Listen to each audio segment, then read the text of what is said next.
사장님 안녕하세요. 안녕하세요, 피디님. 사장님 간단하게 자기소개 좀 부탁드릴게요. 네, 안녕하세요. 저는 DHL 캐나다에서 오너 오퍼레이터로 근무 중인 홍성하라고 합니다. 주로 여기 캐나다에서는 제가 영어 이름을 쓰고 있어서 네? 주로 앤디라고 부르고 있고요. 앤디 홍으로. 네. 들어보니까 그 사장님 주변 분들이 사장님을 부르는 닉네임이 있다고 하는데 그게 뭐죠? 아는 사람들이 저를 홍반장이라고 부르더라고요. 홍반장이요? 네네. 그 이유가 있을까요? 홍반장님?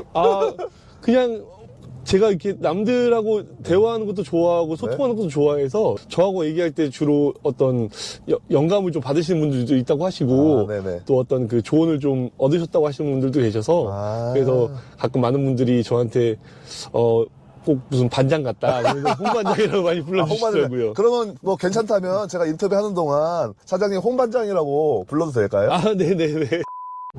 홍반장님. 네. 홍반장님은 이민을 언제 오셨죠? 저는 2008년도에 캐나다 그러니까 밴쿠버로 이민을 왔고요. 네?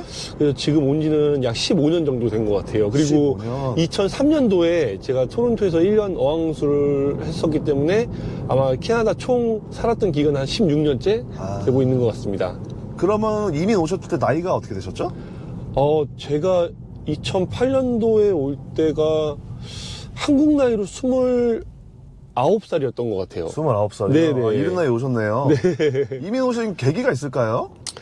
제가 오기 전에 DHL 코리아에서 약 4년 정도 근무를 했는데요. 네. 네. 뭔가 남들과는 좀 더 다른 차별화된 역량과 경력을 쌓고 싶다라는 생각에 그래서 어학연수 할 당시에 제가 이제 캐나다 토론토에 있었으니까 DHL 캐나다 쪽 이런 데서도 제가 역량이나 어떤 경험을 쌓을 수 있을까라는 생각이 들어서 그래서 한번 이렇게 도전을 해보게 되었습니다. 그러면 이민 오셔가지고 바로 하신 일이 이 일이신가요? 아니요. 제일 중요했던 거는 이제 그 어떤 신분 문제, 그러니까 그렇죠. 이민 문제죠. 이민 문제를 좀 해결했었어야 됐기 때문에 그 당시에는 처음에 유학원에서 이제 학생들 상담을 하고 세일즈를 하는 그런 업무로 일을 했었고요. 네. 그러면서 제가 DHL 코리아에서 세일즈를 했던 업무와 유학원 역량 업무가 좀 맞아떨어져서 캐나다 이민국에서 그 부분이 좀 인정이 돼서 영주권을 약 한 채 1년도 안 돼서 받았던 것 같아요. 영주권 1년도 안 됐다고요? 네, 되게 운이 좋게 제가 2008년도였는데 2009년도에 제가 랜딩을 했으니까 뭐 이민국에 뒷돈 주셨나요? 아니요, 그런 건 아니었고 그때가 한창 이제 2010년도 동계올림픽 준비를 하던 찰나였기 때문에 캐나다에서도 어떤 기술 이민이라든가 전문 인력이라든가 아니면 이제 뭐 로우 스킬드 워커들까지도 많이 좀 이민 정책을 펼치고 있던 때여서 저는 아마 그때 그 시기를 좀 잘 맞아 떨어졌던 것 같아요. 네. 결혼을 하고 이민을 오셨다고 제가 들은 것 같은데. 네. 2008년 3월 1일 날 결혼식을 하고, 이제 도중에 뭐 신혼여행도 갔다 오고, 바로 2주 뒤에, 그 캐나다로, 지금 현재 와이프와 둘이 오게 되었습니다. 아니, 29이라는 젊은 나이에 이민을 오셨는데, 그 정도 나이면 사실 수중에 많은 돈이 있기는 어려운 나이잖아요. 그리고 요즘에 이민 오신 분들이 많은데 뭐 한 1억, 2억, 3억, 뭐 5억은 있어야 된다 뭐 이런 얘기들 많이 하시잖아요. 그때 당시 오실 때 얼마 들고 오셨죠? 제가 결혼식을 마치고 딱 수중에 500만 원이 남더라고요. 500만 원이요? 그래서 결혼을 하고 나서 이제 뭐 다른 경비들 모든 걸 다 제하고 수중에 딱 남은 걸 보니까 500만 원이 딱 있길래 그 당시 환율로 치면 한 5,000불 정도를 들고 캐나다를 그냥 날아온 것 같아요. 와, 그 전설의 그 1,000만 원 들고 이민이라는 그 유튜버가 있는데 이거는 그거보다 더 한 500만 원 들고 그런 분이 이민. 계셨네요. 와. 그런데 5,000불을 막상 들고 오니까 한 달이 딱 지나고 나니까 거의 수중에 한 1,500불? 한 150만 원밖에 안 남더라고요. 왜냐면 이제 뭐 집도 구하고 뭐 이것저것 경비도 쓰고 하다 보니까. 그러니까 렌트비도 워낙 비싸잖아요. 그래서 다음 달부터 갑자기 이제 생활이 막막해지는 거예요. 당장 이제 발등에 불이 떨어지다 보니까 당장 학업과 일을 병행해야 되겠다라는 생각에 그 아까도 말씀드렸던 유학원 원장님께서 이제 좀 도움을 주셔서 마침 또 그때 유학원에서도 좀 직원이 필요하던 상황이었고 이제 그 덕분에 일을 하면서 또 영주권이 좀 생각보다 빨리 나와서 빨리 자리를 잡을 수 있었습니다. 저희가 지금 사무실에 도착을 했는데 네네. 정확하게 홍 반장님이 어떤 일을 하고 계신지 설명을 해줄 수 있을까요? 저는 오온앤 오퍼레이터로 근무를 하고 있고요. 네. 한국은 보통 정규직, 비정규직 이렇게 있으면 저희 같은 경우에는 아워리 잡, 그다음에 이제 파트타임 잡, 그리고 이제 저처럼 오온앤 오퍼레이터, 그다음에 이제 캐주얼이라는 잡이 있어요. 그 중에 회사에서 인정해주는 하나의 직군이긴 한데 저희 같은 경우에는 베네핏적인 부분에서만 제해지고 나머지는 저희가 다 동일하게 받을 수 있는 그런 직군이고요. 그리고 저 같은 경우에는 아월리로 급여를 받는 게 아니고 어떤 하루 일당 플러스 커미션제로 급여를 받는 그런 직군입니다. 그러니까 약간 컨트랙터로 일하는. 그러니까 뭐 한마디로 자영업이라고 하면 되겠네요, 그죠? 네. 자영업인데 일정 수당도 받는. 그렇죠. 네. 이게 지금 한국 분들이 보시기에는 네. 일반 택배 일을 하시는 게 아닐까 생각하시는 분도 있을 것 같아요. 네네. 이게 일반 택배 일이랑 DHL 익스프레스 일이랑 차이점이 있을까요?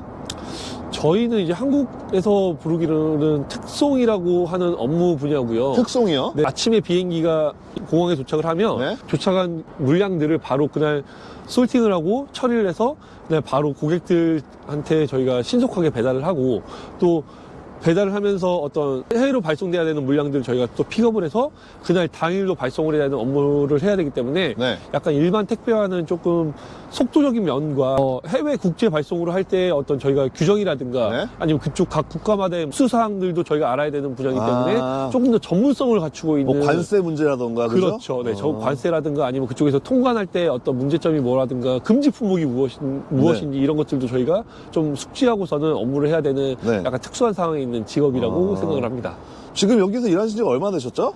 처음에 UPS에서 좀 근무를 했고 그다음에 페덱스로 지금 합병이 됐던 TNT에서 5년 반 정도 근무를 했고 지금 현재 DH에서는 약 한 8년 정도 근무를 하고 8년 있는 것 정도? 같네요. 와, 네. 오래되셨네요. 네. DHL 총 직원 수가 얼마죠? 저희 지금 현재 DHL 캐나다는 약 2,500명 정도 근무를 하고 있고요. DHL 캐나다 2,500명 직원 중에 올해 그 직원상을 작년에 받으셨나요? 그러니까 2022년 기준으로 선정이 2020년. 됐고요. 네. 네, 총 12명 선정이 됐는데 네. 그 중에 어떻게 제가 운 좋게 한 명이 들어가게 됐고 와, 2,500명 중에 12명이요? 네네 그리고 브리티시 콜롬비아 주에서는 제가 유일하게 이번에 좀 선정이 됐습니다. 어떻게 하셨길래 그런 상을 받으셨고 비결이 있으신지. 우선은 제가 맡은 업무에 최선을 다했었던 것 뿐이고요. 네. 그리고 제가 일을 할 때 개인적으로 예전에 뭐 UPS라든가 페덱스라든가 또 TNT라든가 이런 모든 회사의 업무 경력과 또 제가 DHL 코리아에서부터 계속 다른 파트에서도 업무를 했던 뭐 예를 들면 고객 클레임 부서라든가 영업이라든가 이런 부분에서도 근무를 했던 경력들 덕분에 제가 일을 하면서도 어려움 그다음에 좀 난관들을 제 스스로 여기서는 잘 해결할 수 있고 그런 극복하는 부분들이 많이 좀 가만히 되어서 그래서 회사에서도 좀 더 인정을 해줬고 또 덕분에 제가 그동안 이 한쪽 분야에서 다른 길로 빠지지 않고 제 꿈을 이어왔던 그런 부분들 덕분에 아마 이런 결과가 나오지 않았나 싶습니다. 지금 저희가 지금 공항에 와 있잖아요. 네네. 지금 홍 반장님 페덱스, UPS 그리고 DHL까지 총 합하면 네, 또 13년 동안 공항에 오신 거잖아요, 그죠? 네, 맞습니다. 지금 제가 공항에 기분이 굉장히 업돼 있어요. 그죠? 원래는 꿈이 승무원을 하고 싶은 게 꿈이었거든요. 승무원이요? 네. 어울리세요. 그래서 원래 학교도 그 인하공전 항공경영과를 졸업을 했고요. 네. 그다음에 토론토로 처음에 어학연수를 갔던 이유도 네. 승무원을 하고 싶어서 그래서 이제 군대도 공군을 갔고 그때 이제 제가 승무원을 하고 싶었던 이유가 사람들이 늘 보면 공항에서 웃잖아요. 그쵸. 그리고 언제나 사람들이 공항에서 만나면 기분이 좋고. 맞아요. 다 여행 가니까. 네, 그래서 저는 그 직업이 늘 사람을 기분 좋게 해주는 직업이구나. 근데 이제 제가 이쪽 그 물류를 택했었을 때에도 비록 제가 승무원에 대한 꿈은 그때 접었지만 그래도 아직까지는 이제 공항에서 어떤 그 기분을 느낄 수 있는 부분들이 여기 연관이 돼 있기 때문에 이렇게 제가 이렇게 매일 공항에 출근할 때도 늘 아침부터 약간 공항에서의 어떤 좋은 기분과 영향을 받고서 하루의 업무를 시작할 수 있는 그런 계기가 되죠, 항상.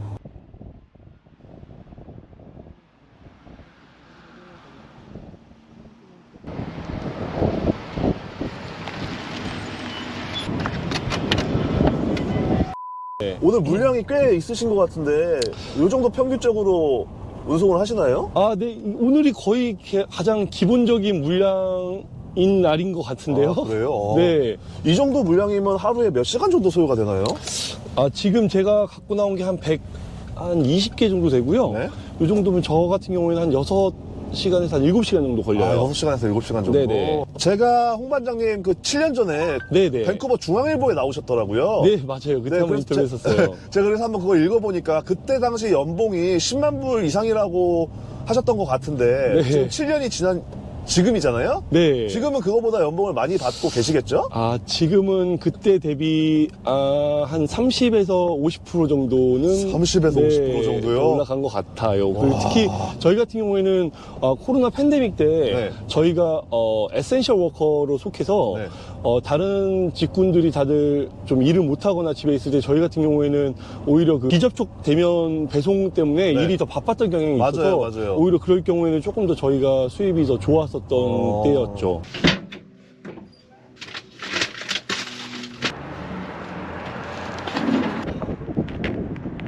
저희 같은 특송사라든가 이렇게 물류 쪽 관련된 회사들은 네. 주로 겨울철, 그러니까 박싱데이나 블랙 프라이데이 때가 바쁘기 때문에 네.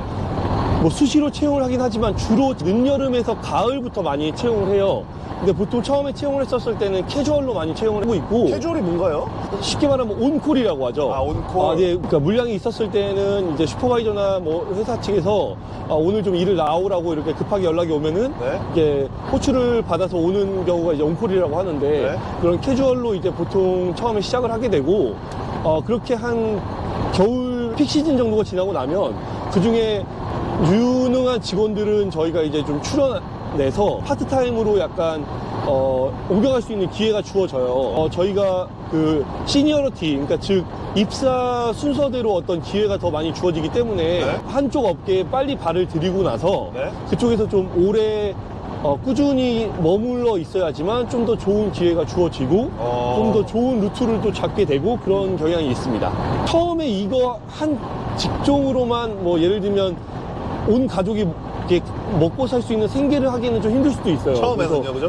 초기에는? 그래서 저 같은 경우에도 이거를 하면서 약간 뭐 다른 사이드 잡을 추가로 하면서 네. 계속 이 길을 이어왔던 것 같아요. 그러면 이게 개인 사업인데 초기 투자 자본이 필요한 부분이 있을까요? 저희는 그 베네핏이라는 게 따로 받는 게 없어서 네. 모든 경비는 저희가 다 부담을 해야 돼요. 이 차량도 제가 구매를 해서 네. 도색을 했고 그 다음에 이제 라벨링은 회사에서 해줬고요. 운행을 하면서 들어가는 주유비라든가 뭐 저의 식사비라든가 뭐 이런 것들은 모든 것들은 다 제 개인적인 비용으로 처리를 해야 됩니다. 15년 전에 500만 원 들고 오셔가지고 집도 그때는 없으셨잖아요, 당연히, 그죠? 그쵸, 네. 얘기 들어보니까 콘도, 작은 콘도로 시작하셔가지고, 그리고 타운하우스, 그리고 작년에는 와이트락이라는 부촌에 네. 하우스까지 장만을 하셨는데, 어떻게 보면 굉장히 이민자로서는 성공적인 삶을 살고 계시잖아요. 아유, 성공까지는 아니에요. 제 기준에는 굉장히 성공적인 삶을 살고 계신데, 네. 500만 원 들고 사모님이랑 처음에 신혼 초에 이민 오실 때, 네네. 이렇게 잘 되실 줄 알았을까요? 그냥 아무런 어떤 의심을 하진 않았던 것 같아요. 어차피 제가 뒤를 돌아볼 수 있는 상황도 아니었고 그냥 무조건 앞만 보고 달려가야 되는 상황이었기 때문에 뭐 그 당시에만 해도 잘 된다 안 된다라는 생각보다는 그냥 어떠한 꾸준한 믿음이 있었던 것 같아요. 꾸준한 믿음, 자기에 네. 대한 믿음을 말씀하시는 네, 거죠? 그냥 제가 제 의지와 제 어떤 목표를 가지고 그냥 앞으로만 나아가면 분명히 모든 게 다 잘 이루어질 거라고 그냥 그렇게 믿고 계속 달려왔던 것 같고, 이렇게 한 발짝 한 발자국씩 달려왔던 걸음들이 지금까지 도달하지 않았나 싶어요. 500만 원 들고 500만 원 얘기 오늘 많이 하네요, 그죠? 네.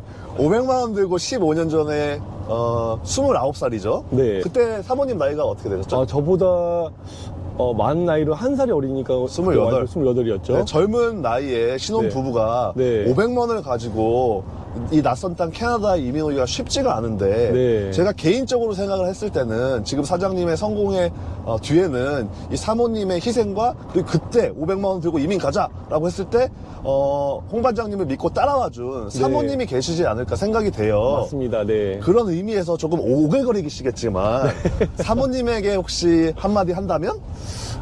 우선은 참 많이 고생을 했죠. 네. 진짜 제가 그때 토론토 왕수를 했던 경험 하나만을 믿고 그 의지에서 그냥 아무 생각 없이 왔는데, 그래도 참 많은 우여곡절 끝에 지금까지 잘 버텨와줬고, 그 다음에 또 와이프가 없었으면 저도 아마 이렇게 생활을 꾸준히 이어오지 못했겠죠. 네. 그래서 그런 부분에 있어서 늘 와이프한테 감사하고 네.